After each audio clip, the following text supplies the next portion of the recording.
Fiji alignment in Spence since August 2013. Its productivity has... Thank you, ladies and gentlemen. Good afternoon to you all. This transaction is a great step forward in the government's asset sale divestment. Whilst asset sales have taken longer than expected, my government is committed to getting the deal done right. I am pleased that the parties have agreed to ownership of our port assets remaining with government, and that 80% of the shares in Fiji ports will remain Fijian-owned through government and FNPF. The preparation of the Port Development Master Plan is also an important step in improving Fiji's port facilities and will further position Fiji as a regional and global shipping hub. I wish to thank Aitken Spence and FNPF for their cooperation in agreeing to this significant transaction and look forward to the successful completion of the deal next week. Thank you. Thank you, Dr. Padden.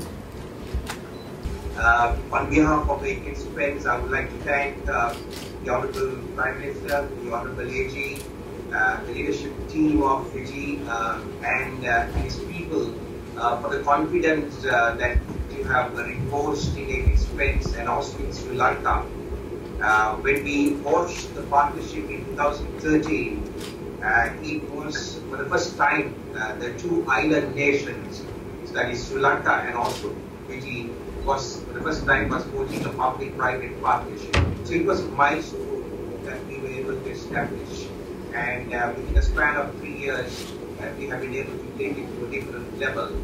And I must once again thank you for the confidence that you have placed in us.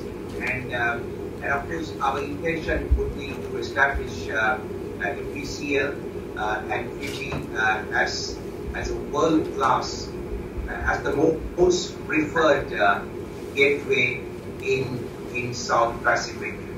And towards this end, we will all, as a collective team, will work towards achieving this objective. And with those brief words, I must also add that the negotiations, I must say, was tough on the part of the government of Fiji, because they were trying to get the best deal for its people. And Honourable Prime Minister, please permit me to tell you that negotiations on some days went on till 1:30 in the morning, and but eventually we were able to reach finality. And I would like you to PS express our sincere thanks to the Honourable AG, who is not here, and Chairman of FNPF, the entire team, and of course, all these do not go through without the leadership of the Honourable Prime Minister. So once again, thank you very much, sir, for the confidence that you have placed in Aitken Spence and his team and the people of Sri Lanka. And I'm sure the benefit of this transaction will be achieved by the people of Fiji at the end of the day. Thank you very much once again. Thank you. Thank you. Thank you. Thank you, Dr.